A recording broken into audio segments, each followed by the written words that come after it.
السلام عليكم ورحمة الله وبركاته. أعوذ بالله من الشيطان الرجيم.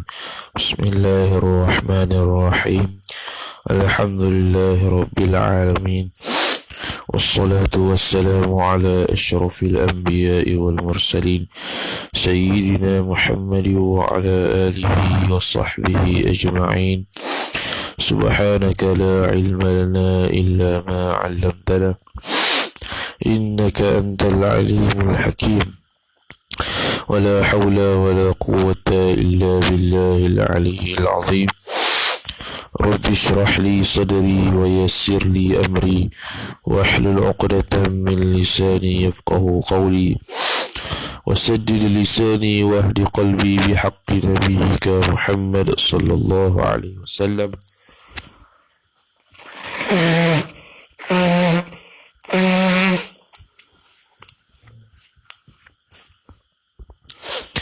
اللهم أغننا بالعلم وزينا بالحلم وأكرمنا بالتقوى وجملنا بالعافية وبين التعلم والتعليم والتذكر والتذكير.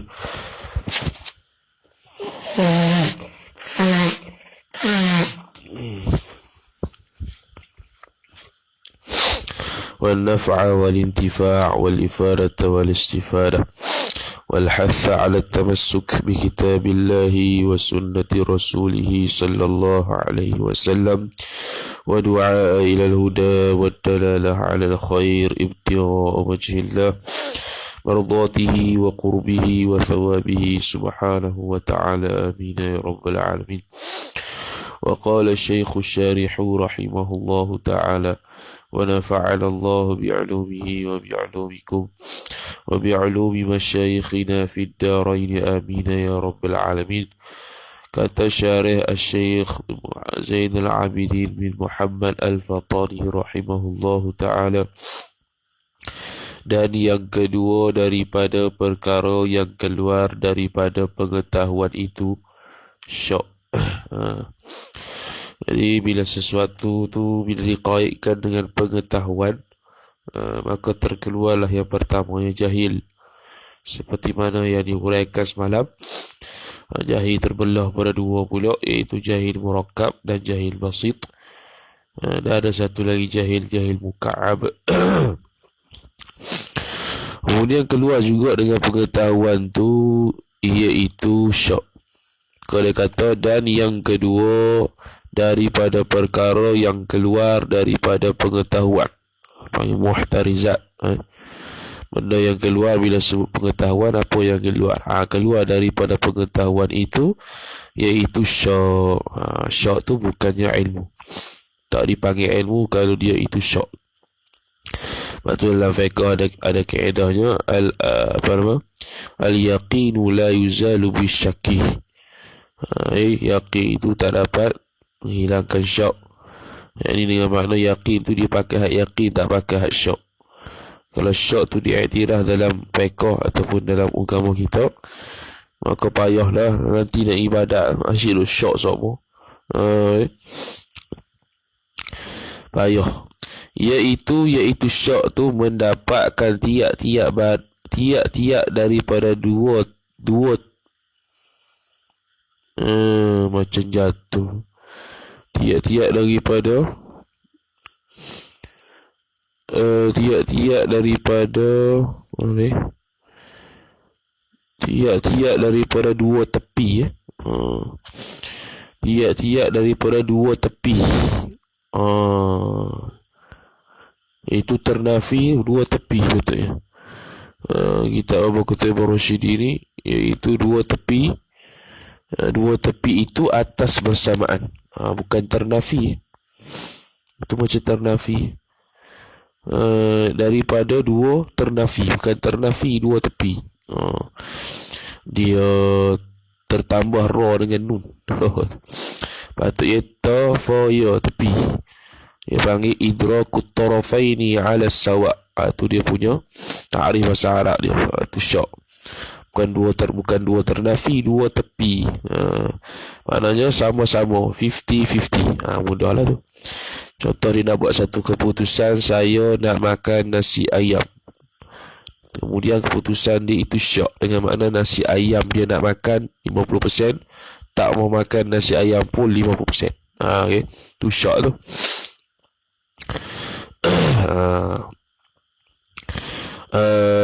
Apa nama tu, syok itu beza dengan was-was. Nanti dalam tawabit kitab pedoman pun ada juga. Cuma syok ni dalam kitab Asyai'anatul Talibin dia bezakan antara was-was dengan syok. Iaitu syok ni dia itu ada alamat. Dia itu ada alamat, tapi dia syok.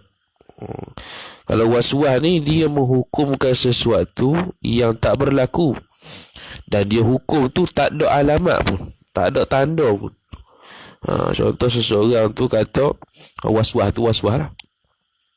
Was-was ni teruk dia menghukumkan sesuatu yang tak berlaku, dan bila dia nak hukum tu tak ada alamat pun, tak ada alamat pun yang menunjukkan berlaku perkara tersebut. Contoh dia was-was tentang apa? Was-was tentang apa nama, takbir lah contohnya, takbir. Dia takbir Allahu Akbar, dia berasa tak sah. Berasa tak sah tu tak ada alamat, tak ada tanda pun, jelas je disebut Allahu Akbar. Jelas je disebut Allahu Akbar, jelas, tak ada tanda apa-apa yang menyebabkan dia itu hukum tak sah takbir itu, tapi dia menghukumkan takbir itu tak sah. Jadi dia menghukumkan sesuatu yang tak ada pun, dan tak ada alamat pun berlaku hukum tersebut.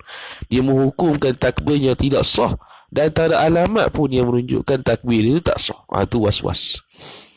Kemudian disambung dalam kitab Asyai'anah, dinukil daripada Tuhfatul Muhtaj, dia kata yambaghi ayyatruka, yambaghi ayyatruka, kan?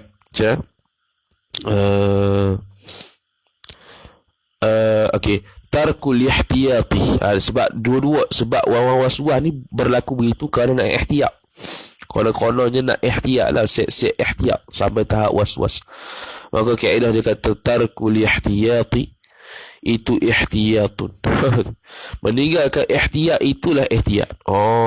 Meninggalkan asyik-asyik itu ihtiyat sampai was-was ni, itulah ihtiyat yang sebenar.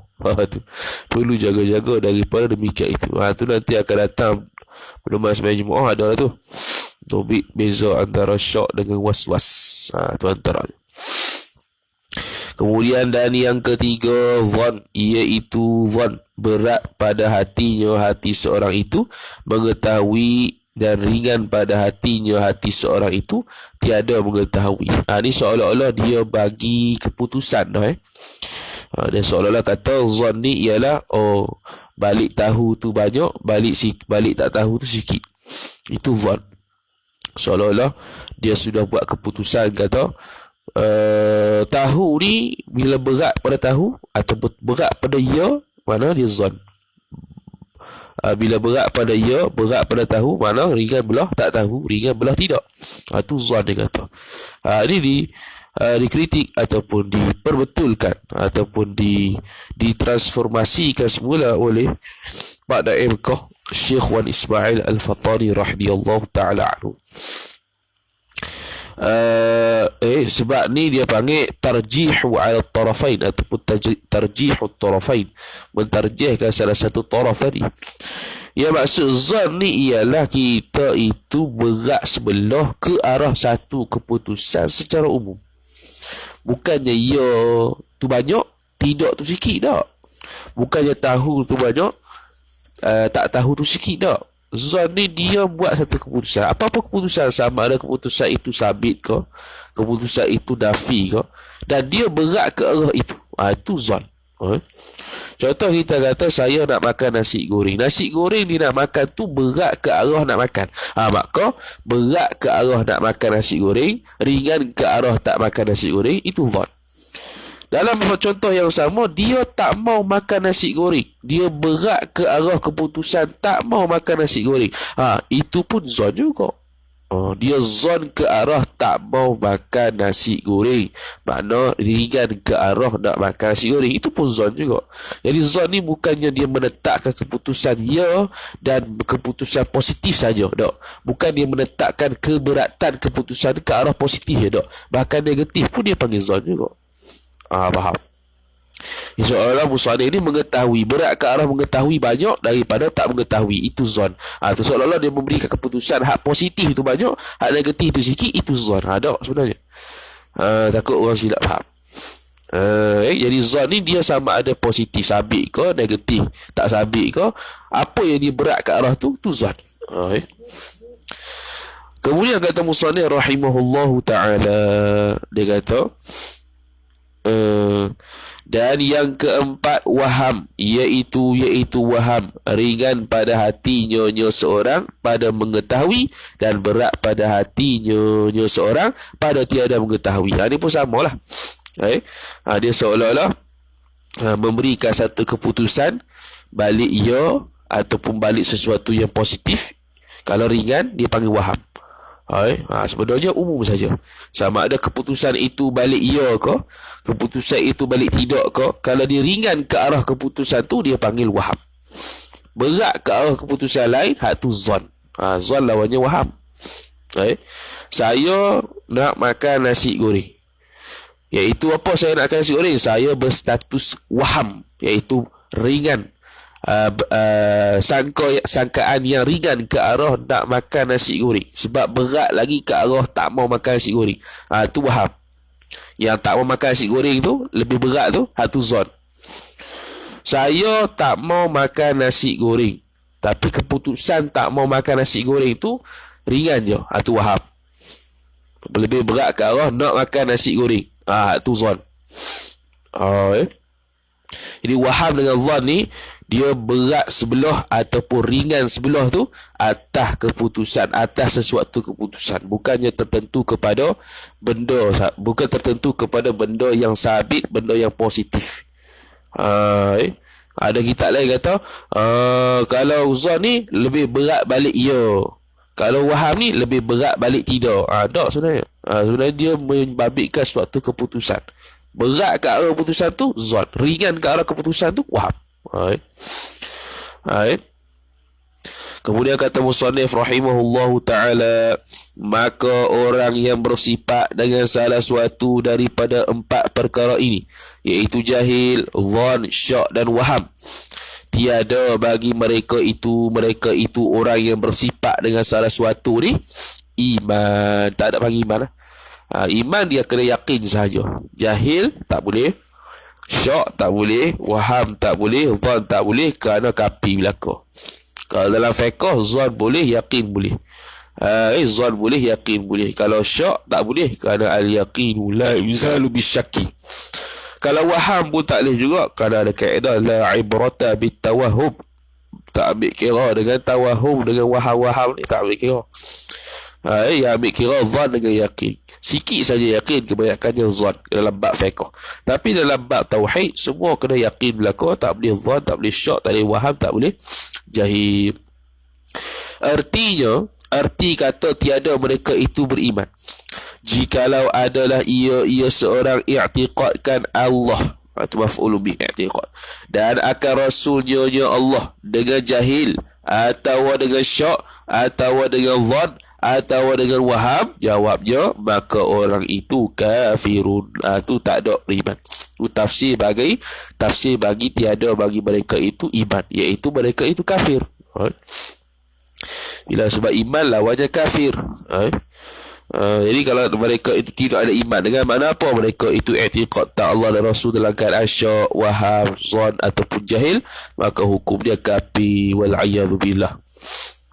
Adapun orang taklid, yakni i'tiqad, bila kata pengetahuan orang itu jazim, maka ada lawannya, ada muqabilnya, iaitu kalau muqallid lagu mana. Muqallid taklid pada orang. Taklid pula terbahagi pada dua. Pertamanya taklid jazim, taklid ghairu jazim. Taklid jazim dengan makna dia memegang perkataan seseorang dalam keadaan tak ubah dah, walaupun orang tersebut berubahkan pandangan dia. Itu taklid jazim, pegang sungguh. Taklid ghairu jazim, dia ikut babi buta orang tu. Kalau orang tu berubah keputusan, dia pun berubah keputusan. Kalau orang tu kata A lah, B lah, C lah, tu ghairu jazim. Hak tu tidak ada Tak ada khilaf kata kafirun orang yang begitu dalam ba'atiqad, iaitu taklid secara ghairu jazim. Adapun yang khilaf kepada 6 pandangan yang akan datang disebut Baba Qutaibah Rasyidi yang dinukilkan Nurul Zalam yang kita telah belajar tu, tu taklid yang jazim, yang pegang kuat. Maka dia kata adapun orang taklid, yakni apa orang taklid? I'tiqad kepada Allah dan Rasul itu semata-mata ikut perkataan orang jua. Ikut maka ikut dia ada taklid dua. Taklid penyataan, taklid dalil. Dua-dua ni taklid belaka lah. Ada yang taklid dalil, tak taklid kenyataan. Taklid dalil. Alam ini, dia pun sebut alam ini. Apa dia alam ni? Tak tahu. Aku ikut taklid dalil dia panggil. Jadi kita kena bebas daripada taklid kenyataan orang dan taklid dalil. Mestilah kita tahu suatu benda tu dengan dalil dan betul-betul kita faham sebab apa dalil dia alam. Dan kita yakin sungguh lah, bukan ikut cakap-cakap orang. Tu kalau dalil ijmali lah. Kalau dalil tafsiri tu memang kita tahu dah insyaAllah. Dalil ijmali untuk orang awam tu. Mudah dalil ijmali tu. Dengan makna kalau dia tahu dalil dia alam ni, itu bukan berdasarkan dia ikut orang, bukan berdasarkan dia ikut orang. Memang awal-awal dia akan ikut orang, tapi lama-lama dia akan jadi ma'rifah. Dalam kitab Nurul Samin dia kata, dah lagu tu tak payah mengaji lah, sebab nanti kita mengaji akidah, kita ikut juga apa yang dalam kitab sebut. Yalah, dalam gaji daripada awal-awal taklid itu memang akan berlaku, tapi dia itu dikira taklid bila kalau dia belajar, dia taklid pada awal dan kekalkan taklid dia, itu baru dia panggil muqallid. Tak mau gitu. Yang naknya awal-awal taklid sebab belajar, lama-lama dia itu ma'rifah, dia tahu sungguh dalil itu benar tanpa dia perlu bertaklid pada kitab tu ataupun guru dia. Tu kalau kitab Nurul Samin. Maka dia kata ikut itu tiada dalil. Ikut ni tak ada dalil lah. Ataupun dia ada dalil tapi dia ikut dalil orang. Dia bukan dalil sendiri, dia taklid dalil dia bagi.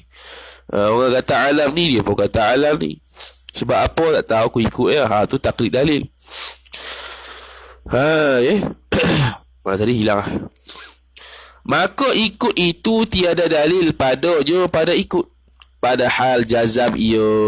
Ni qaid hal lah. Sebab apa? Sebab nak keluarkan yang bukan jazam. Padahal jazam ia seorang akan taklidnya seorang itu, titik. Kalau dia tidak jazam, itu tidak ada khilaf kata kafirun kafir. Jangan buka kipas.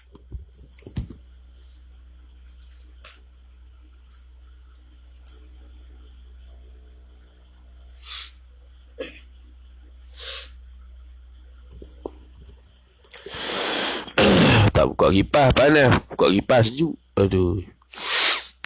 Dia kata Musallih rahimahullahu ta'ala, maka bersalahan ulama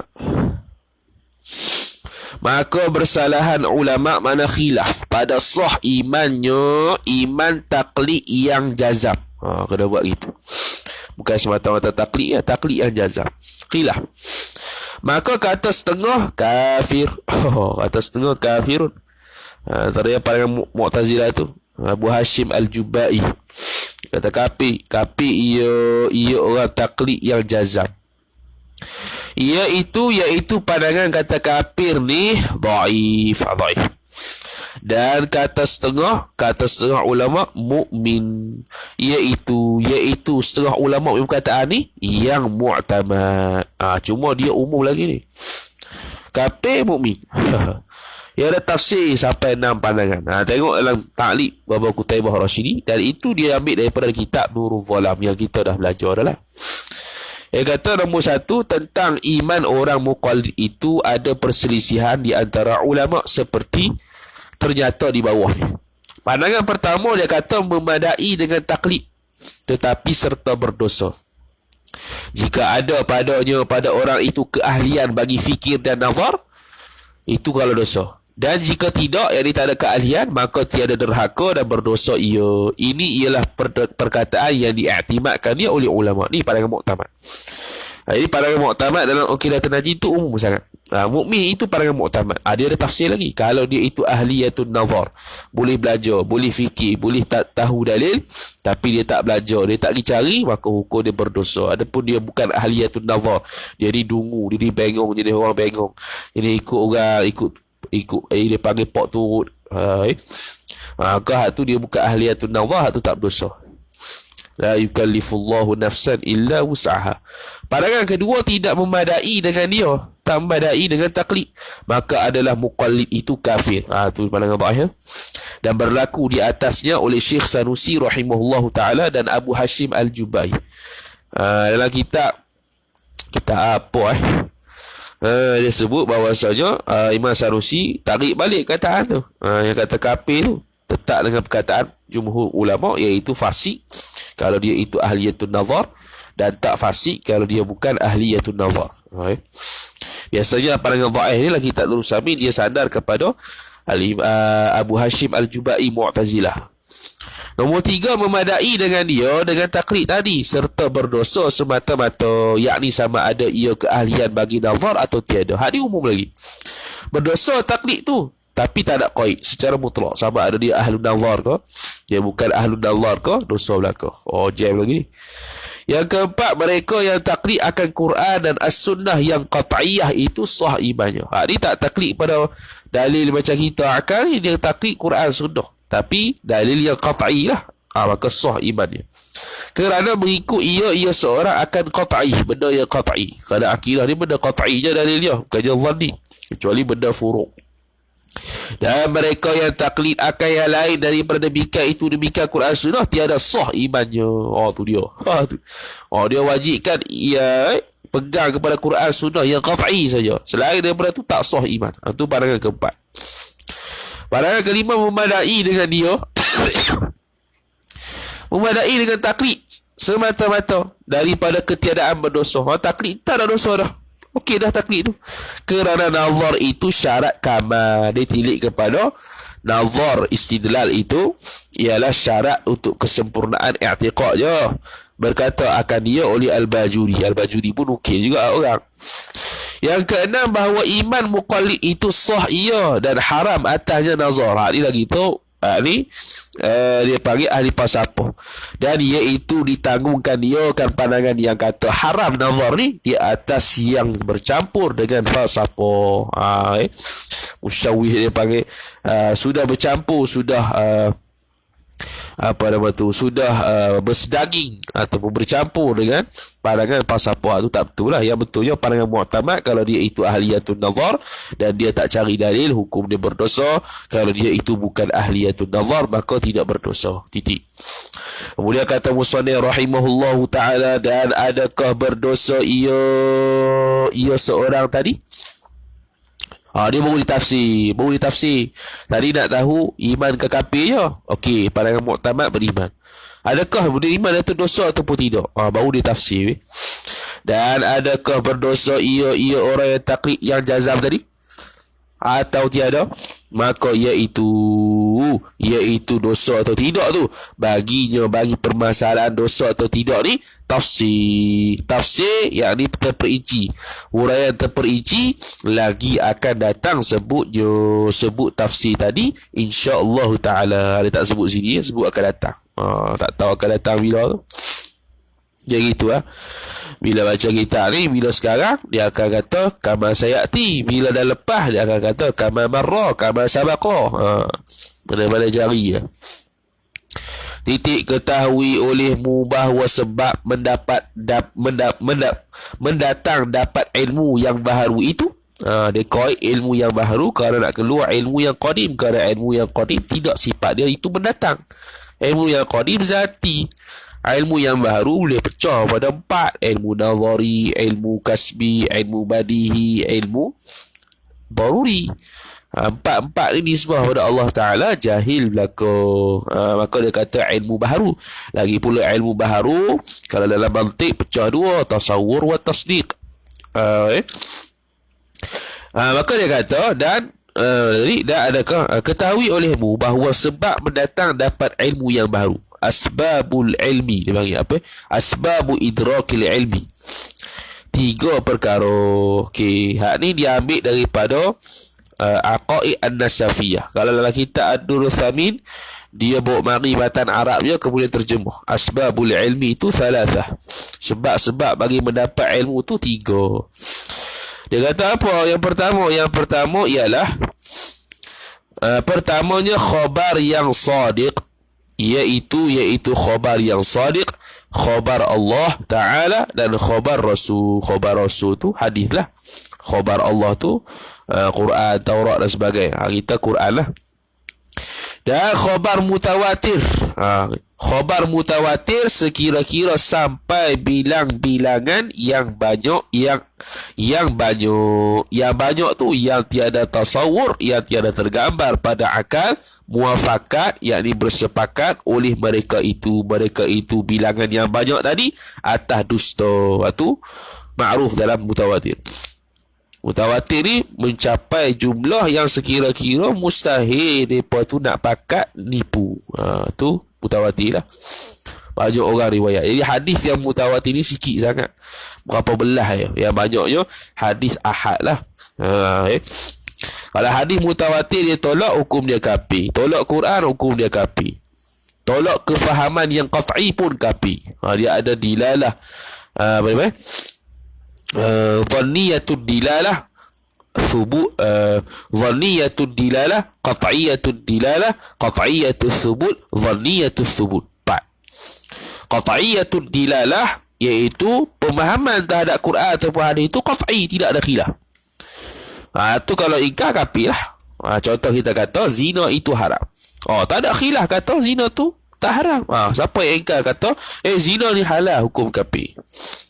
Sebab dilalah yang menunjukkan kepada la taqrabuz zina tu dilalah dia qat'i, iaitu tidak ada khilaf yang mengatakan bahawasanya dia itu tidak haram. Qat'iyatu tadi qat'iyatu dilalah. Kalau dhanniyatu dilalah ni boleh berlaku khilaf. Kerana dilalahnya itu ada khilaf. Contoh salah satu quru', ada yang kata quru' tu suci, ada yang kata quru' tu haid. Qat'iyatu thubut, itu pensabitan hadis ataupun Quran tu qat'i. Kalau Quran semua qat'i, kalau hadis mutawatir saja qat'i. Siapa ingkar kafir. Kemudian dhanniyatus thubut. Dhanniyatus thubut itu tidak ada pada Quran, ada pada hadis yang selain mutawatir. Itu dhanniyatus thubut. Tu khabar. Kemudian habis titik. Dan kedua akal, iaitu akal maksudkan ialah akal ghariziyah. Okey, sebelum tu yang berkait dengan aqaid dan sapi tu, kita kata semalam suruh buka Hasyiah Bajuri tu. Kita buka sekejap lah Hasyiah Bajuri tu. Hasyiah Bajuri tu Hasyiah Bajuri ala al-aqaid an-nasafiyah. Kesurat berapa semalam? 200 lebih. Tak tanda pula. Aduh, 246. 246. Dia kata qauluhu al-hawasul salimah. Qauluhu al-hawasus salimah, panca indera yang sejahtera. Ni tak masuk lagi. Saya akan datanglah panca indera tu. Panca indera tu qayyadaha bis salimah, mengqaid oleh musannif akan dia akan hawas itu bis salimah, dengan sejahtera. Lianna ghairas salimah, kerana bahawasanya yang bukan salimah, yang bukan sejahtera, nak qaid, nak keluarkan sejahtera tu dengan yang bukan sejahtera. Kama fil ahwali, seperti mana orang yang dalam keadaan juling mata. Oleh mata dia tidak ada hawas yang salimah lah mata dia tu. Wasafrawi, Safrawi ni sakit dalam bak hempedu. Maka hak tu la yusaqu bimafadihi, tak dapat didapati faedah anggota tu dari sudut panca indera, tak ada. Fala yakunu sababan lil ilmi, maka tidak adalah berlaku menjadi sebab kepada dapat ilmu, kerana anggota tersebut hawas tersebut tidak salimah. Wa jama'al hawasa, dan telah menjamakkan oleh musannif akan hawas. Dia tak kata hasatun, dia kata hawas dengan lafaz jamak, liwafiqa qawlahu, kerana untuk muafakat ia musannif akan perkataannya fi ma ya'ti, pada barang yang akan datang, iaitu akan datang dia akan sebut wal hawasu khamsun. Maka nak sepakat dulu akan datang tu, dia pun sekarang di sini dia letak al hawasu al salimah, dia tak kata al hasatun salimah, al hasatu salimah dengan mufrad. Itu yang pertama. Yang kedua, qauluhu wal khabarus sadiq, khabar yang benar, ai ma'al ilmi bisidqihi. Ini bukan sekadar khabar sadiq, tapi serta mengetahui dengan kebenaran khabar sadiq tadi. Wa illa ay wa illam yakun ma'al ilmi bisidqihi, dan jika tidak adalah serta tahu dengan benarnya khabar yang sadiq itu, fala yufidul ilm, maka tidak akan beri faedah akan ilmu, tak dapat juga ilmu. Sebab kita kan bicara pasal asbabul ilmi, sebab-sebab untuk dapat ilmu. Wa qayyadahu bis sadiq, kenapa dia qaid dengan sadiq? Maka mengqaid akan dia akan khabar itu dengan sadiq, li'anna al-kadhiba laysa sababan bil ilmi, kerana sebab, kerana kazib khabar tapi kazib, dusta, hak tu bukan sebab bagi ilmu. Kalau kita kata dah ilmu ni mesti bertepatan dengan waqi'. La yuqalu, tapi tidak dikatakan, innal amra wan nahya, sesungguhnya amar perintah, wan nahya dan larangan itu as-sadiraini, yang berasal kedua-duanya minasyari'i, daripada syari', iaitu Allah Ta'ala ataupun Rasul, yufidanil ilma, memberi faedah ia amar dan nahi itu akan ilmu, bil wujubi, dengan wajibnya kalau dia perintah, wal hurmati, dengan haramnya kalau dia larang, ma'a anna kulla minhuma laysa khabaran, hal keadaan setiap satu daripada keduanya amar dan nahi itu bukannya khabar. Okey, sekarang ni iskal, dia kata dalam Quran tu ada amar dengan nahi, suruh dengan tegah. Suruh tegah ni kalau kita mengaji, dia bukan khabar, dia insya', dia kan amar. Nahi amar ni insya'i, bukan khabari. Dan lagu mana kita kata khabar? Sedangkan nahi dengan amar itulah memberi faedah, kata iaitu wajib, iaitu haram.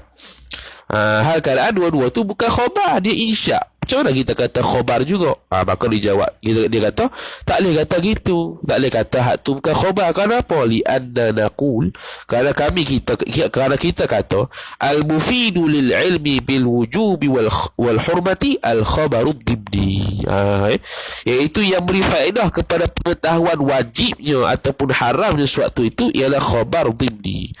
Khabar ada dua, khabar sarih, khabar dhibni. Khabar dhibni, khabar yang tersirat. Walaupun zahir dia bukan khabar, dia insya', tapi ada makna khabar yang tersirat, dia panggil khabar ad-dhibni. Terjawablah. Fa innal amra, maka sesungguhnya suruhan itu, yastalzimul hukma bi annal ma'mura bihi wajibun. Sesungguhnya suruhan itu melazimi ia suruhan akan hukum dengan bahawasanya perkara yang disuruh dengan suruhan tadi jadi wajib. Dia dapat mufid dan ilmu, tapi secara khabar ad-dhibni, dia tahu bahawasanya perintah itu melazimi akan hukum benda yang disuruh itu wajib. Ini benda yang melazimi, dia faham kod lazim. Tu dia khabar dhibni. Wan nahyu, dan juga nahi, wan nahya, dan juga larangan itu, yastalzimul hukma bi annal manhiya anhu haramun, melazimi ia akan hukum dengan bahawasanya perkara yang ditegah daripada itu haram. Memang dia itu bukan khabar. Contoh la taqrabu zina, tapi dia buat faham lazim daripada larangan la taqrabu tu, buat faham kata hukumnya haram. Itu khabar dhibni. Wa hina idzin, dan ketika itu, fal muradu bil khabari, maka murad dengan khabar dia secara umum tu, ma yashmalus sarihi wad dhibni, barang yang merangkumi ia barang yang di khabar akan sarih dan dhibni. Lafaz khabar yang tersurat dan khabar yang tersirat. Khabar yang tersurat sarih, khabar yang tersirat dhibni. Wa afradal khabar liwafiqa, kenapa dia mengifradkan? Dia sebut khabar je, dia sebut khabar je, dia tak kata khabar sarihi, khabar dhibni, dia kata khabar secara umum. Liwafiqa qawlahu fima ya'ti, kalau untuk muafakat akan perkataannya pada perkara yang akan datang, iaitu akan datang dia akan sebut wal khabarus sadiqu ila akhirih. Maka sini pun dia sebut al khabar sajalah, tak sebut khabar sarihi ke khabar dhibni, tak ada. Qauluhu wal aqlu, dan akal pula, ai as-salimu, iaitu yang sejahtera, bukan akal yang tak sejahtera. Min nahwi khabalin, yang mana akal yang sejahtera itu sejahtera daripada umpama khabal. Khabal ni penyakit demensia ni penyakit otak. Wa'atahin pun sama lah, demensia.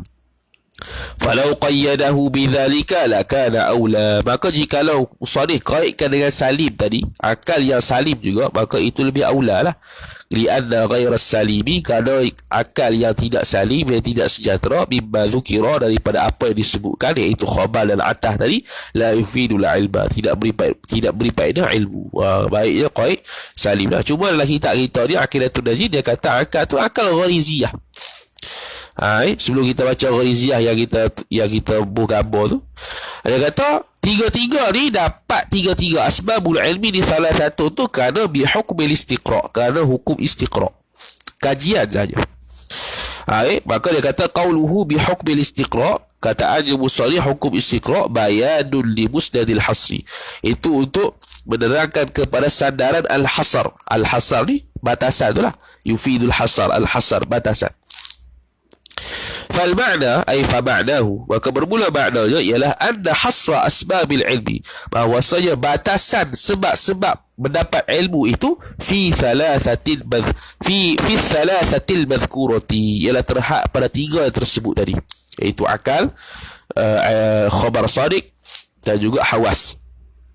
Sabata bihukmil istiqra', sabit ia tiga-tiga tadi itu dengan sebab hukum istiqra', la bihukmil aqli, bukan dengan hukum akal. Fayakunul hasrul madhkuru hasran istiqra'iyan, maka jadilah batasan yang tersebut tadi yang dibuat itu ialah batasan secara istiqra'i, la hasran aqliyan, bukan batasan dari sudut akal macam hukum akal tu. I'lam anna al-hukm al-aqliya yanhasiru fi thalathati aqsamin. Tiga tu hukum akal, bukan istiqra'. Tapi dia dengan istiqra'. Dan istiqra' datang apa? Wal istiqra'u huwa tatabbu'u lil afrad. Ialah istiqra' itu ialah tatabbu', dia panggil tracking, menjejaki setiap afrad, setiap individu. Thumma in kana li jami'il afrad, kemudian jikalau adalah istiqra' itu bagi sekalian afrad, semua dia pergi test belaka, semua dia pergi tanya belaka, fahuwa tamun, maka bermula dia istiqra' tu sempurna, dia panggil istiqra' tam. Wa illam yakun li jami'il afrad, kalau bukannya seluruh dia, yakni dengan makna sebahagian saja, kemudian dihukum selalu, itu dia panggil fahuwa naqisun, itu istiqra' naqis. Istiqra' naqis, biasanya naqis lah, jarang sekali tam. Kalau istiqra' naqis yufidul dhann, kalau istiqra' tam yufidul ilm, yufidul yaqin. Itu yakin lah kalau tam ni, sebab kita semua cek belaka. Habis Siti. Itu dia punya sikit sebanyak daripada Hasyiah Al-Bajuri ala Syarah Al-Aqaid An-Nasafiyah. Cuma dalam kitab Aqidatul Najih ni dia qaidkan akal tu akal gharizi. Apa itu akal gharizi? Kita boleh tengok yang kita bagi semalam gambar tu.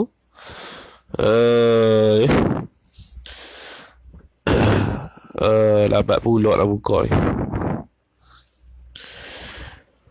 Gambar yang keratan artikel tu. Sebab akal ni ada dua, akal gharizi, akal kasbi. Kita ambil daripada kitab Syekh Muhammad Al-Fatani. Nama apa tu? Allah, internet tak ada pula mobile ni.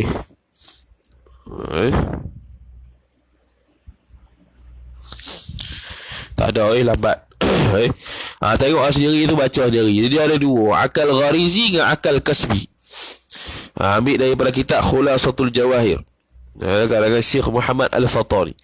Okey, akal kasbi dengan akal gharizi. Akal gharizi iaitu akal yang diberikan Allah Ta'ala itu. Cumanya kitab Syekh Aqidatul Najih ni dia kata akal iaitu akal gharizi. Kalau kitab Nurul Sami dia tak tafsirkan gharizi ke kasbi, dia hanya kata akal tu sumber ilmu, dan akal itu ialah merupakan nur yang Allah Ta'ala berikan ke dalam diri seseorang. Dan lagi tinggi nur dia, makna lebih kuat dan lebih cerdik lah akal dia tu. Dan sebanyak-banyak nur yang diberikan akal oleh Allah Ta'ala ialah Nabi dan Rasul. Kerana mereka tu perlu cerdik. Tak ada dibahaskan gharizi ke kasbi ke, tak ada. Kalau gharizi ni awal-awal Allah Ta'ala memberikan akal itu persediaan untuk menerima ilmu tu pada awal-awal. Pada awal-awal. Awal-awal saya dah tengok boleh baca diri ya. Kita pun internet tak ada pula mobile. Cik nak download gambar. Contohnya kalau budak-budak tu, contoh kalau budak-budak tu diberikan Allah Taala akal gharizi, dengan makna kalau dia lapar dia akan menangis. Dia tahu lapar dan dia akan menangis. Dan orang tahu dia tu lapar. Tu akal gharizi. Kalau nisbah dewasa pula, contoh dewasa kita tahu biji itu secara fitrah je ataupun secara semula jadi je, kalau ditanam akan naik pokok dan bila naik pokok akan jadi buah. Tu dia panggil akal gharizi. Tak payah belajar pun. Akal gharizi ni tak payah belajar pun. Dia tahu. Tahu tanpa belajar. Benda tu, biji ni akan tumbuhnya pokok, akan tumbuhnya daun, akan tumbuhnya buah dan sebagainya. Kalau budak kecil dia lapar, dia akan berasa nak menangis. Tu tak payah mengaji pun. Allah Ta'ala bagi pada awal-awal seseorang. Awal-awal apa tu dalam tiga tersebut, tu ambil pada kitab tu. Kalau akal kasbi pula, akal yang berusaha lah, sama ada tahu waktunya, sama ada tak tahu waktunya. Tak tahu waktunya, dia bagi contoh seperti seseorang itu diberikan akal kasbi waktu mumayyiz. Mumayyiz ni tak tahu bila. Boleh jadi mumayyiz ni boleh, asalnya mumayyiz ni dia dapat boleh makan sendiri, boleh basuh berak sendiri dan umurnya 7 tahun. Dan adakah 7 tahun tu mesti mumayyiz? Belum tentu. Kadang-kadang 7 tahun tak reti nak makan sendiri, tak reti nak berak sendiri lagi. Umur 8 tahun baru boleh, umur 9 tahun baru boleh. Dan ada sampai ke tahap sampai ketua pun tak boleh lagi mumayyiz itu pun ada juga. Kalau yang tetap waktu yang dapat pengetahuan menerusi ketetapan waktu, tu bila mana? Bila kita belajar. Bila kita belajar sungguh, dah kita dapat ilmu waktu itu, reti waktu tu. Tu akal kasbi. Boleh baca sendiri lah. Kita nak baca ni, nak baca. Terdik tak ada lagi mobile.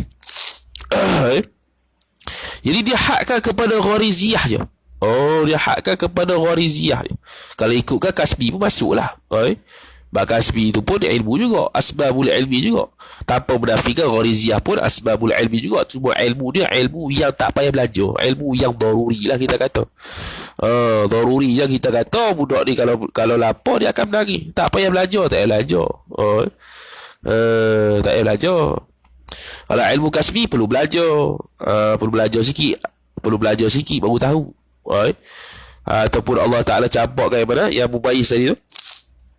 Itu untuk budak-budak. Budak-budak yang mumayyiz. Kalau dewasa tu nisbah kita belajar.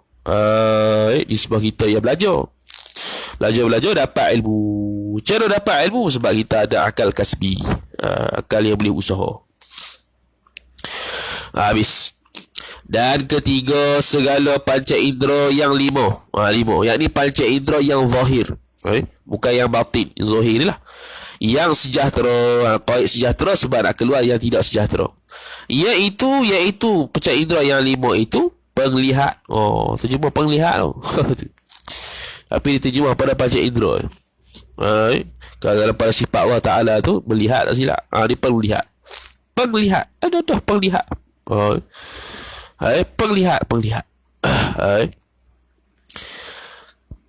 Dan pendengar. Pendengar. Terjemah penglihat, pendengar. Ni kalau orang panggil nisbah dalil penterjemahan je, bukan dalil perbahasan. Perbahasan tengok pada sifat samak dan basar tu sendiri lah.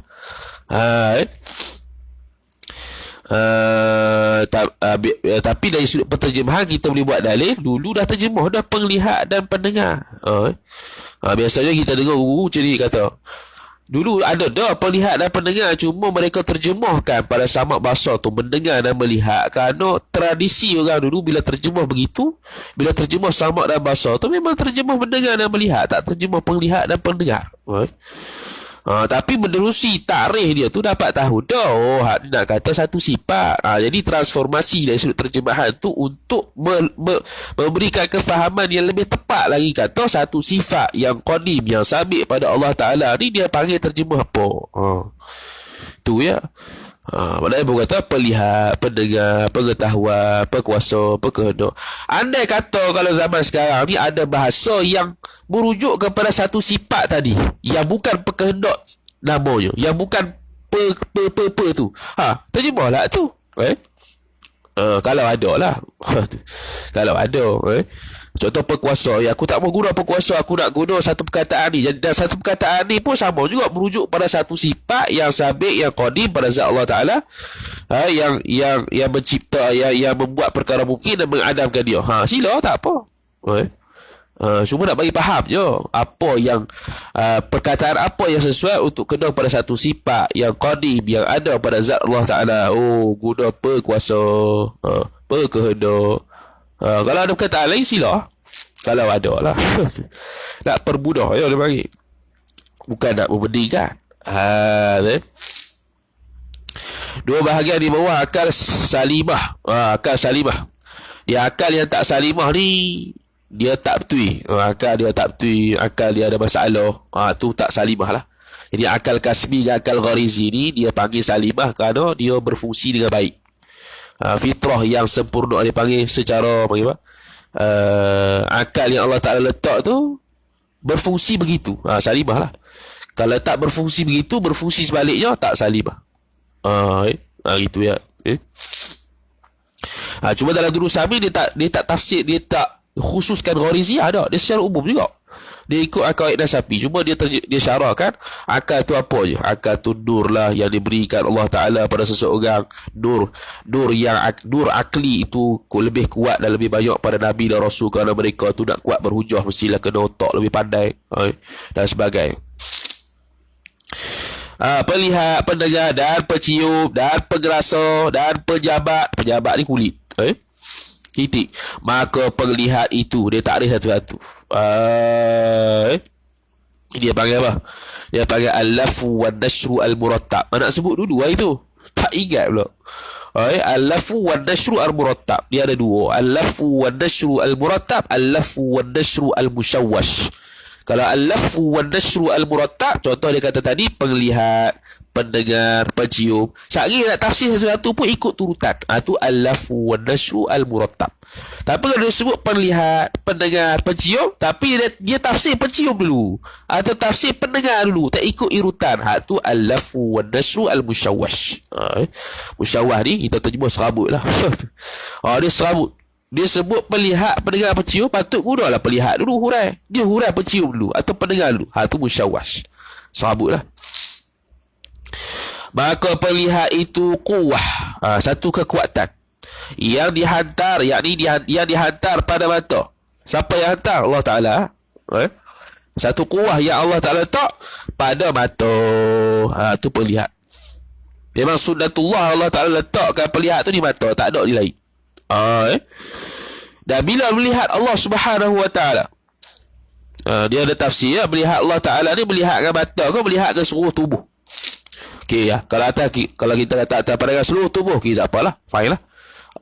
Yang ini dengan mana Allah Ta'ala beri kekuatan untuk seluruh tubuh dia dapat melihat dan idrak sifat, dapat melihat dan idrak zat Allah Ta'ala. Tapi kalau kita kata mata saja pun boleh juga, iaitu mata itu Allah Ta'ala beri kekuatan yang lebih untuk melihat zat Allah Ta'ala. Itu dalam kitab Asyar Sawi. Kalau kita kata lihat dengan mata, boleh juga, boleh, tak ada masalah. Iaitu tapi kekuatan mata tu lebih lah, sebab zat Allah Ta'ala tu bukan orang biasa-biasa, bukan macam kita biasa-biasa ni. Maka mendapat dengan dia dengan kuwah atau pelihat tadi daripada segala rupa dan warna dan lainnya, daripada segala perkara yang dapat dilihat. Dengan syarat wasitah cahaya, iaitu berwasilahkan cahaya. Okey. Sekarang kekuatan melihat tu dari kita lihat apa? Kita lihat rupa, lihat warna, dan lain-lain lagi daripada apa yang boleh dilihat, tapi dengan wasilahkan cahaya. Sebab itu atas takrif ni dan atas pemahaman perlihat ini, Mu'tazilah menafikan kata Allah Ta'ala kita tak nak tengok di akhirat. Sebab bila kita kata tengok Allah Ta'ala, tengok ni makna Allah Ta'ala itu mesti duduk di bawah cahaya. Sebab kita nak tengok ni mesti ada cahaya, tak akan gelap. Lepas tu bila Allah Ta'ala nampak Allah Ta'ala, mestilah duduk ada tempat. Mestilah dia berarah, dia duduk depan kita, ke atas kita, ke kiri kita. Jadi dia kata hak tu mustahil atas Allah Ta'ala, maka mustahil lah lihat Allah. Dia gitu. Nampak betul habis tak betul. Kita kata boleh lihat Allah Subhanahu Wa Taala. Lihat itu dengan kekuatan yang nanti Allah Ta'ala bagi lebih untuk lihat zat Allah Ta'ala dalam keadaan tidak ada kaifiat. Tidak duduk di atas, bukan bawah, bukan kiri, bukan kanan, bukan depan, bukan belakang, bukan bertempat, bukan berjisim, bukan bercahaya, bukan. Lagu mana Allah Ta'ala. Tu. Kemudian kata Musannif rahimahullahu ta'ala, dan pendengar itu kuwah, satu kekuatan juga yang dihantar pada telinga, yang mendapat dengan dia dengan kuwah ataupun pendengaran tadi segala suara. Allah Ta'ala tetapkan suara. Sedangkan pelihat dengan pendengar ni dia satu benda yang patutnya boleh takluk perkara yang mewujudat. Tu asal dia lah.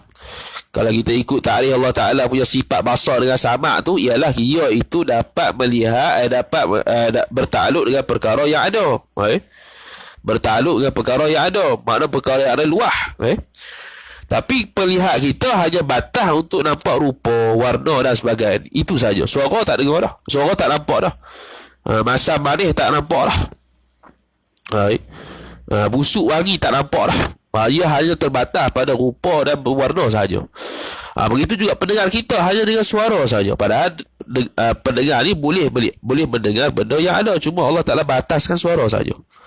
Tapi Allah Ta'ala dengan makhluk Allah Ta'ala punya samak dan basar, dia bertakluk dengan perkara yang ada belaka. Suara kau tak suara kau, hak itulah bertakluk dengan samak, hak itulah bertakluk dengan basar. Cuma takluk basar dengan samak terhadap perkara tu beza. Inkishaful basari was sam'i wal ilmi itu beza belaka. Walaupun sama dari sudut nama inkishaf. Inkishaf dengan makna jatuh di sifat pendengaran Allah, meja tu lagu mana. Jatuh di sifat pendengaran Allah, jatuh di sifat pelihatan Allah, meja tu lagu mana. Jatuh di sifat pengetahuan Allah, meja tu lagu mana. Beza. Tu Kemudian tu pendengar, kita dengar suara saja. Tak dengar dah meja, tak dengar. Dengar suara saja. Dan pencium itu kuwah, yang ini kekuatan yang dihantarkan pada hidung, yang mendapat dengan dia dengan kuwah itu daripada segala yang berbau. Ini pun sama. Ini berbau lah, memang bau saya pun. Bau busuk, wangi, apa lagi tak tahu. Tak bau pun ada juga. Kalau tak bau tu makna tidak ada kuah waktu itu. Ada hidung, tak ada pencium, iaitu tak ada kekuatan, tak ada kuah yang Allah Ta'ala bagi untuk boleh hidup. Tu tak ada hidup tu. Dan pengerasa itu kuah, kekuatan yang dihantar pada lidah, yang mendapat dengan dia dengan kuah itu daripada segala perkara yang mempunyai rasa. Baik. Dalam kitab Mantiq Idhahul Mubham yang bawah kitab Hasyiah Bilal tu, dia kata 9. Kata pandangan ulama setengahnya 9, dan Nur Sami pun sebut 9 tu. Dan setengah ulama kata tak, rasa ni bukan terhad pada 9, bahkan infinity. Boleh pergi lebih pada 9. Cuma tahu tak tahu ya. Ada ulama Mantiq, khilaf ulama lah kepada dua pandangan. Dia kata 9 dia, rasa tu 9. Boleh tengok sendiri 9 tu dalam kitab Nur Sami pun ada. Kelak, manis, pahit, macam-macam lah. Dia kata tak, bukan 9 dia, lebih, bahkan infinity. Tak terhad. Cuma kita rasa gedak ya. Habis pengerasa pada lidah yang mendapat dia habis. Seperti manis. Seperti itu misal ya. Ini tak pun semua tu. Seperti manis atau masam. Seperti manis atau masam. Mana tadi? Atau lainnya, lain daripada manis dan masam. Titik. Dan pejabat itu kulit, kuah, kekuatan yang dihantar pada bertaburan pada segala tubuh. Bertaburan makna seluruh lah. Seluruh tubuh kita yang ada kulit, semua ada kekuatan pejabat. Itu bertaburan. Kitab lain disebut berhamburan. Sama lah. Berhamburan lah, bertaburan, makna seluruh tubuh tu ada. Kalau ada lah. Kalau tak ada, dia panggil laso. Laso kebah. Laso tu kebah. Bahasa dulu dia panggil laso, sekarang kebah lah. Tu mana tadi? Bertaburan pada satu yang mendapat dengan dia dengan kuah tadi hangat dan sejuk dan licin dan kasar. Kasar ni kasar lah. Lawan bagi licin. Dan umpama yang tersebut tadi, tetapi telah maklum lah ilmu yang boleh mengenal akan Allah Ta'ala dan Rasul Allah itu tiada ia ilmu mengenal Allah dan Rasul dengan panca indera yang 5 itu titik. Dia kata asbabul ilmi tadi. Asbabul ilmi 3. Panca indera, akal, apa nama tu? Panca indera, akal, apa tadi? Satu lagi. Panca indera, akal, khabar sadiq. Okey. Jadi maklum dia kata, kalau kita nak bahas asbabul ilmi ataupun asbabul idrakil ilmi ni, tapi dalam bab mengenal Allah Subhanahu wa taala, ma'rifatullahi wa rasulihi itu tiada ia dengan panca indera yang 5. Maka yang mendapat itu, yakni mendapat akan mengenal Allah dan Rasul itu ada kalanya dengan syarak. Dengan syarak yakni khabarus sahih, khabarus sadiq, ataupun dengan akal yang sahih, akal yang sejahtera. Akal yang sahih, akal yang sejahtera, bukannya akal yang gila, bukannya akal yang sewil. Tu semua ghairu salimah belaka. 2 tu ya. Dia kata dah tadi 3 tadi dia 3 tadi ialah dia panggil inhisar, terhasar ataupun terbatas. 3 tu saja. Yang dia bagi kaedah atas tu. Ya, ada bagi kaedah atas tu. Tadi tak baca.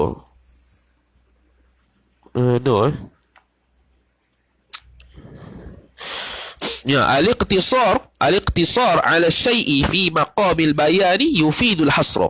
Ni kaedah dia. Al-iqtisaru ala syai'i, menghadkan ke atas sesuatu, fi maqamil bayan, pada maqam, pada tempat untuk menerangkan dengan, untuk menerang, pada maqam penerangan, pada tempat penerangan. Dia iktisarkan ke atas sesuatu pada maqam nak menjelaskan sesuatu, maka yufidul hasra. Boleh menghafal lah ni. Jangan dengar. Al-iqtisaru ala syai'i fi maqadil bayani yufidul hasra. Apa? Al-iqtisaru ala syai'i fi maqamil bayani yufidul hasra. Al-iqtisaru ala syai'i fi maqamil bayani yufidul hasra. Biasanya kita dengar kalau kaedah dahulu, at-taqdimu ma haqqahu at-ta'khiru yufidul hasra, ataupun nafi sebab tu yufidul hasra. Apa lagi? Itulah biasanya. Hari al-iqtisaru ala syai'i fi maqamil bayani yufidul hasra. Dia nak menerangkan sesuatu, tapi dia secara dia inhisarkan pada sesuatu, dia bataskan pada sesuatu. 3 ya. Tapi perbahasan asbabul ilmi ni nak terang. Tapi dia kata 3 ya. Maknanya tu hasar tu. Beri faedah hasar, batas 3 ya. Tak ada hal lain. Tidak ada 2, tidak ada 3, tidak ada 4, tidak ada 5. Tidak kurang dan tidak lebih. 3 sahaja. Itu inhisar.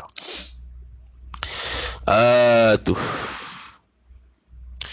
Bermula ilmu yang hasil, kata Musannif rahimahullah, bermula ilmu yang hasil dengan salah suatu daripada 3 perkara itu. Dia mari mantik pula. Ada kala ilmu itu tasawur. Tasawur dengan tasdik, mantik lah. Dia mari mantik, perbahasan mantik pula. Tasawur dan tasdik. Yang pertamanya tasawur, dan ada kala ilmu yang hasil itu tasdik. Maka arti tasawur itu ialah mendapat akan suatu, yakni mendapat oleh seseorang akan suatu, serta tiada didapat memutuskan hukum. Dia dapat taswir satu benda tapi tak tetapkan hukum. Itu maksud dia. Dia dapat taswirkan suatu benda, contoh buku. Buku tu dia tahu ini buku kerana dia dapat taswir dalam minda dia, dalam akal dia terhadap buku tu. Maka dia kata itu buku, betul-betul, sebab dia tahu takrif buku. Dia tahu hakikat buku tu lagu mana. Itu taswir. Dia tak hukumkan buku itu jatuh dah. Dia tak hukum apa-apa pun. Sekadar taswir kata, tu kitab. Kitab tu apa? Kitab tu ialah sekian. Dia tahu hak tu kitab. Tu taswir tu. Jadi tasawur, taswir ada tasawur ke taswir. Tasawur itu bahagi dua. Pertamanya tasawur daruri, keduanya tasawur nazari. Itu pembahagian pertama. Pembahagian yang kedua, tasawur itu ada mabadi at-tasawur, ada maqasid at-tasawur.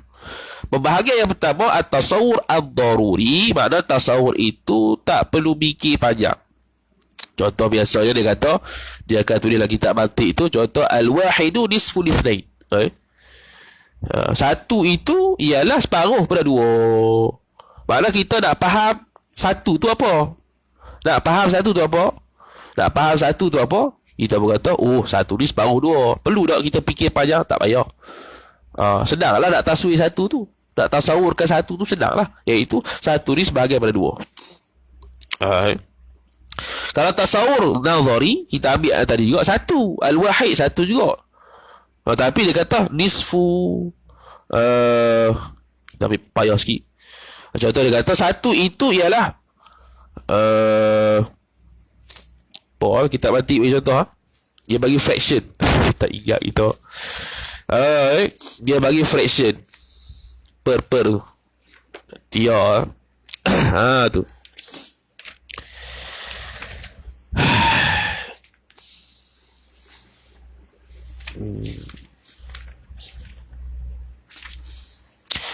Contoh dia kata al-wahidu nisfu sudusil ithnai asyara. Satu itu ialah separuh daripada 1/6 kali 1/12. Betul tu? Betul lah.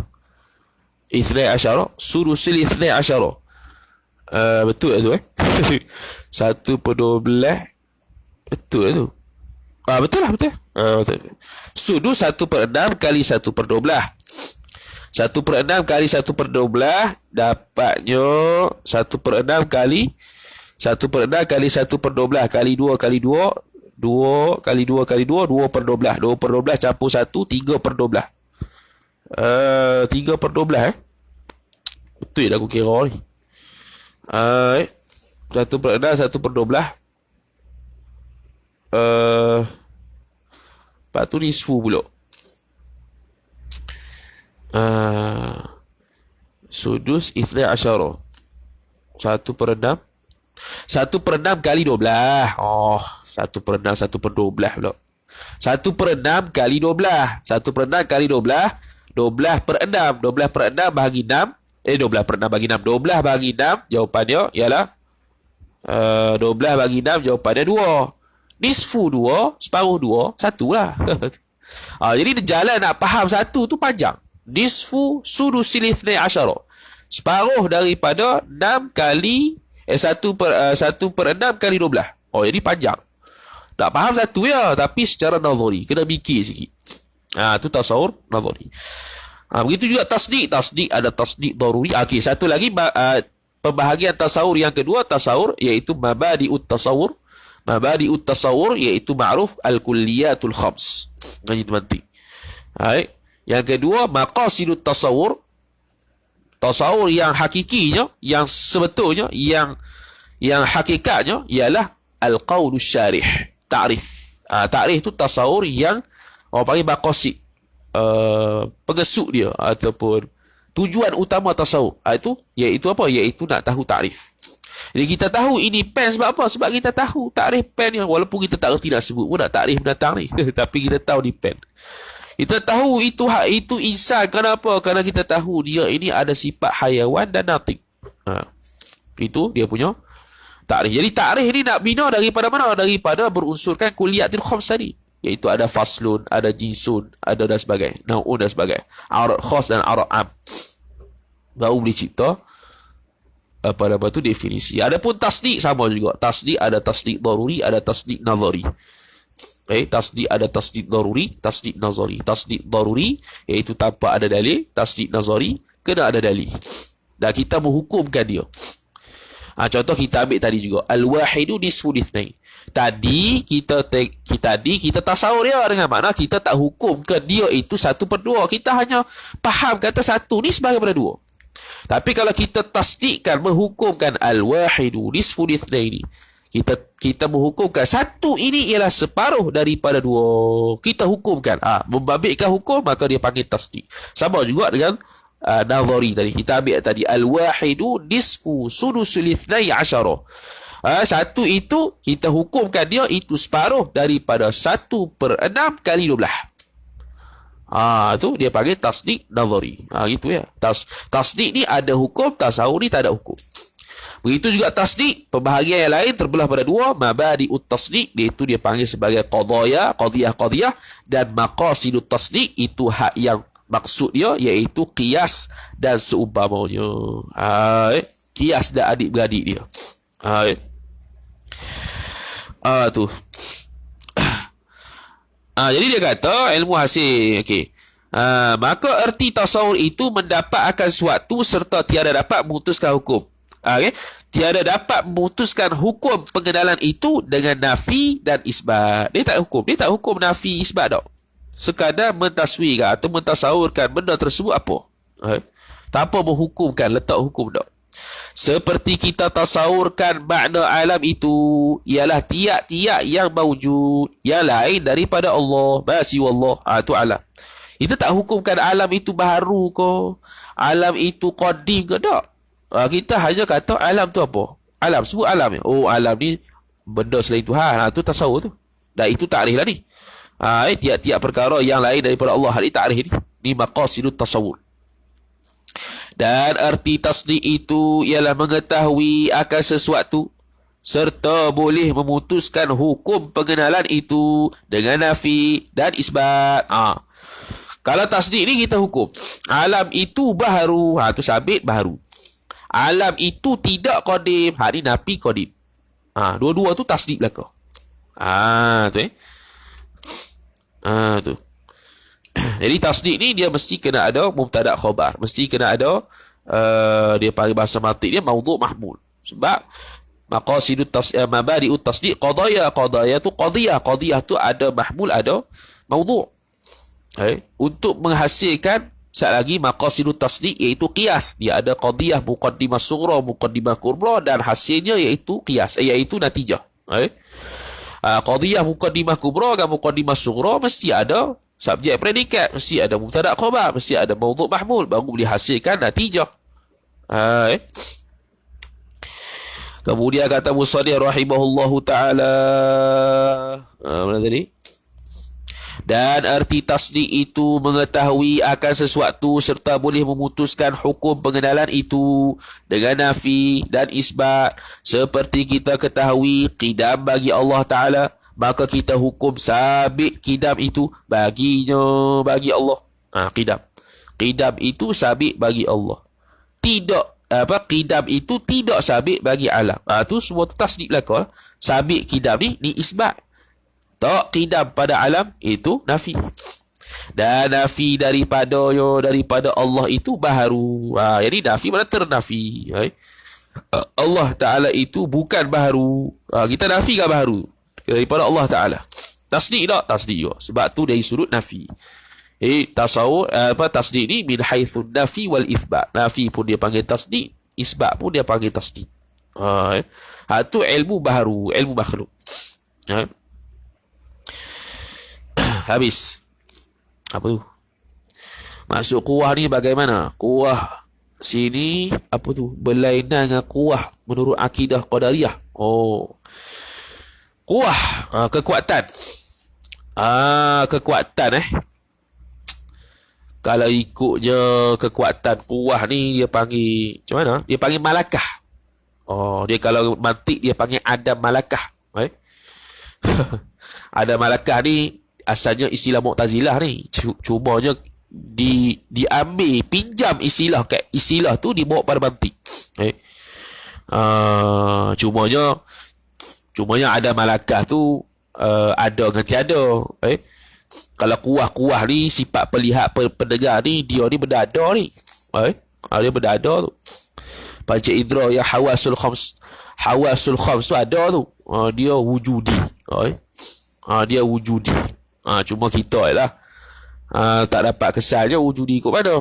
Penglihatan tu kita tak nampak diri pelihatan tu, tapi ada lah di mata Allah Ta'ala letak. Dalil kata ada je sebab boleh buta. Maknanya satu benda, satu kekuatan tu kalau Allah Ta'ala tarik, kekuatan penglihatan tu kalau Allah Ta'ala tarik, mana kita tak dapat, namanya buta. Kalau kuah tu, kuah kekuatan. Kalau kita syarah kut malakah, ada malakah tu maknanya orang yang mempunyai penglihatan tu dia ada malakah, malakah untuk melihat. Kalau buta dia tidak ada malakah untuk melihat.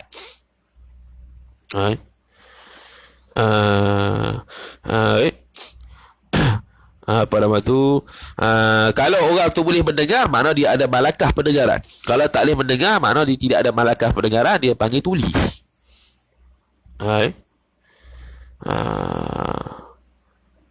Itu kuah kekuatan. Kuah kekuatan ataupun malakah. Tapi Allah Ta'ala kita tak boleh nak panggil malakah. Nisbah Allah Ta'ala ada malakah ilmu. Tak boleh kata gitu. Dia sifatun. Dia tak kata kuwatun atau malakatun. Tu boleh tengok lah kita Asyiah ada tu. Terdafi yang nak sebut malakah pada Allah. Tak boleh kata malakah. Kita kata sifat je. Dia tak kata malakah. Malakah ni, kuah ni nisbah makhluk. Cuma boleh sama ataupun tidak, Allah Alam, boleh saja kita kata sama. Nak kata beza pun beza kot mana. Kekuatan ni dia malakah. Kita pinjam istilah Mu'tazilah tu. Pinjam untuk faham je, bukan untuk itikad gitu pun. Malakah, kemampuan. Kemampuan lah malakah dia panggil. Malakah fiqhiyah, kemampuan pekoh tu kejap. Kalau tak ada, mana dia tidak ada kemampuan malakah fiqhiyah dengan kejap. Itu dari sudut ilmu. Ini dari sudut panca indera yang zahir, yang wujudi. Gitulah. Tu. Quwwatun. Dia panggil apa yang kuah, yang bahasan kudrat tu. Quwwatun awda'aha Allah Ta'ala fi 'abdihi. Kekuatan. Tapi itu kalau nisbah hamba biasanya kudratun. Kalau yang macam pisau bau kuwatun. Quwwatun awda'ahu Allah Ta'ala fi sikin. Kekuatan yang Allah Ta'ala letak pada sikin. Adakah dia beri bekah atau tidak? Dia tak panggil kudrat. Dia panggil kuwah. Kalau kita ni nisbah sifat kudrat tu sendiri untuk ni gerak anggota dia. Tapi untuk hawasul khams dia tak panggil kudrat, dia panggil kuwah. Kekuatan. Payah juga tu, kuwah dengan kudrat. Sifat kudrat dan kekuatan. Quwwatun ai malakatun. Ada kitab syarah dengan Hasyiah, ada dia tafsir quwwatun ai malakatun. Dia pinjam hak Mu'tazilah tu. Dari sudut lugawi lah kita boleh kata. Tak pernah dengar lagi lah takat ni apa beza kuah panca indera dengan kuah yang pada pisau ataupun kuah yang kita bahas dalam perbezaan Ahlussunnah Mu'tazilah dalam bab kudrat boleh usaha ikhtiar boleh beri bekah ataupun tidak. Tak pernah dengar lagi lah takat ni. Cuma yang pernah dengar ya, dalam bab panca indera tu bila quwwatun ai malakatun, dia pinjam sikit istilah Mu'tazilah tu ya. Wallahu a'lam. Syahdat, bermula hukum pada belajar ilmu usuluddin dan mengajarkan ilmu usuluddin itu wajib pada hukum syarak. Tengok. Tapi qadar dia lah, bukan semua. Qadar dia dah kata wajib. Wajib ni ada dua. Sekali dia akan pisahkan wajib fardu ain, wajib fardu kifayah. Okey, sekarang ni belajar ni untuk diri sendiri lah. Dan mengajar itu wajib pada syarak. Arti wajib pada syarak, dituntut akan dia akan belajar dan mengajar akan dia tu akan sebagai tuntut yang lazim, yang tak bercerai tanggai, tiada dimudahkan. Tiada betul lah. Betul. Tiada dimudahkan pada meninggalkan belajar dan mengajar. Tiada dimudahkan dengan mana apa, yakni tak boleh tinggal. Dia terjemah, dia tafsir bagi lazim tadi, iaitu tiada dimudahkan pada meninggalkan dia, yakni tak boleh bermudah-mudah pada meninggalkan dia. Tak boleh buat lebih kurang untuk meninggalkan belajar dan mengajar ilmu usuluddin. Mengajar tu wajib. Mengajar tu wajib kat siapa? Dia qaid lah. Mengajar kat anak bini, tu wajib lah. Bukannya suruh mengajar surah masjid tu tak wajib, tu fardu kifayah lah. Bukan semua orang wajib mengajar surah masjid tu. Mengajar ni apa? Mengajar di bawah tanggungan kita lah. Kalau kita ada isteri anak-anak, mengajar isteri anak-anak. Biqadri uqulihim lah. Bukannya budak-budak tu kita baca Aqidatul Najin mampu gitu ya. Kemudian maka dibahagi akan wajib pada syarak itu atas dua bahagi. Pertamanya wajib yang fardu ain pada belajar. Ni semualah. Penuntut ilmu ke, orang awam ke, hak ni kena lepas tu. Bermula qadar yang wajib fardu ain itu mengetahui dia seorang itu. Bermula qadar yang wajib fardu ain mengetahui qadar yang wajib fardu ain itu ialah iaitu barang yang mengeluarkan mukallaf daripada taklid kepada tahqiq. Apa yang boleh tahu? Macam mana boleh tahu kata fardu ain dah lepas? Iaitu dia keluar daripada muqallid kepada muhaqqiq, iaitu tahu dalil lah. Tahqiq ni tahu dalil. Dalil hak mana? Dalil yang ijmali, bukan dalil yang tafsili. Dalil ijmali mudah sebenarnya. Ulama mudahkan dah. Dan iaitu macam mana kita kata taklid bertahqiq tu? Dan iaitu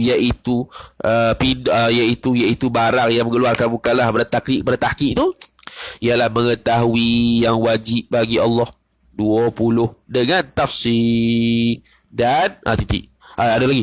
Dan yang mustahil atas Allah 20 dengan tafsir. Satu-satunya yang tersebut mustahil dan wajib tadi dengan dalil titik. Hak tu yang keluar daripada taklid kepada tahqiq atas tariqatul mutakallimin. Syairah Maturidiyah yang ghaliknya orang belajar tarik ni. Yang tadi muqallid tadi, yang bab muqallid tadi, ya, ada pandangan kata mesti kena Quran sunnah yang qat'i. Kalau selain daripada tu tak sah. Tu tarik yang lain lah.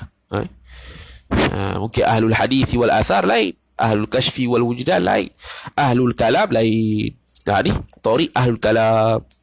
Nampak macam payah, tak payah pun. Tak payah pun. 20 sifat serta dalil ijmali. Serta tahu dalil ijmali. Habis sudah. Aqidatul Najin ni panjang berjela.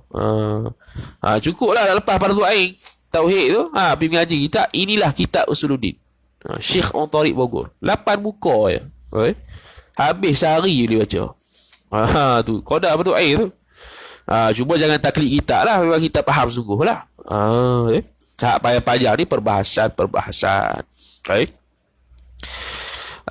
Tafsir betul. Dan jikalau dengan dalil ijmali sekalipun, hak tu royah. Dalil ijmali pun tak ada masalah. Seperti isbat aqaid, iaitu akidah yang 20 itu dengan dalil baharu alam ini, serta lemah ia seorang daripada menetapkan dalil itu daripada pihak baharukah atau daripada pihak imkankah atau pihak keduanya. Dia tak tahu aku sabit alam ni sebab baharu ke, imkan bisyartil hudud ke, apa ke, tak. Sekarang sebut alam. Dan lemah nak meletakkan jihah dalil. Dia panggil ni, kaedah istilah dia jihatud dalil. Dan lagi satu, dia lemah untuk mengangkatkan syubhat. Tu untuk apa dia panggil, untuk itu qadar fardu ain lah. Dia lemah bukan yang angkat syubhat tu nisbah dalil. Nak tahu dalil itu ijmali ke tafsiri, yang pertamanya dalil tersebut boleh mengangkat syubhat lah, boleh mengangkatkan kekeliruan. Kalau tak boleh mengangkatkan kekeliruan, walaupun kita sudah berdalilkan qiyas istisna'i dan iqtirani, dia masih lagi ijmali. Itu dalam kitab Durus Samin. Kita sebut setiap alam ini baharu, setiap yang baharu itu berubah-ubah, setiap yang baharu itu ada penciptanya. Natijahnya alam itu ada penciptanya. Okeylah, itu dia panggil dalil tafsiri. Tapi kalau dalil itu menyebabkan tak terangkat syubhat lagi, maka dia panggil itu ijmali lagi. Dia panggil ijmali lagi. Dia panggil tafsiri sampai tahap boleh angkat syubhat. Lagu mana? Ikutlah. dalil yang boleh menyebabkan hurai syubhat, barulah habis, barulah dia panggil dalil tafsili. Kemudian kata Musaddiq rahimahullahu ta'ala, dan lemah pula hendak menolakkan syubhat. Samalah. Ini dari sudut dalil ni. Betul tak? Dari sudut dalil. Lah hendak menolakkan syubhat pun lemah juga. Yang datang ia syubhat hendak membinasakan dalil yang ia seorang mengambil dalil itu. Dalil yang ijmali tadi. Itu qada fardhu ain. Dia tahu dalil secara ijmali sekalipun, dan dia lemah untuk menolak syubhat kalau mari. Nak menolak syubhat dengan mana? Nak berhujah. Tak tahu. Dia boleh defend sendiri. Dia nak attack tak erti dia defend dia. Tak apa dah. Itu qada fardhu ain. Maka dalil jumli, dalil jumli nak bahas berkaitan dengan dalil secara ijmali itu menatang apa pula. Wallahu ta'ala alam. Sallallahu sallam ala sayyidina Muhammad wa ala alihi wa sahbihi wa baraka wa sallam. Sambung pula pada esok pagi insya-Allah taala. A'udzu billahi minasyaitonir rajim. Bismillahirrahmanirrahim. Alhamdulillahi rabbil alamin wassalatu wassalamu ala asyrafil anbiya'i wal mursalin sayyidina Muhammad wa ala alihi wa sahbihi ajma'in. Allahumma zidna 'ilma warzuqna fahma. Allahumma zidna 'ilma warzuqna fahma. Allahumma zidna 'ilma warzuqna fahma. وصلى الله وسلم على سيدنا محمد وعلى آله وصحبه وبارك وسلم والحمد لله رب العالمين والسلام عليكم ورحمة الله وبركاته.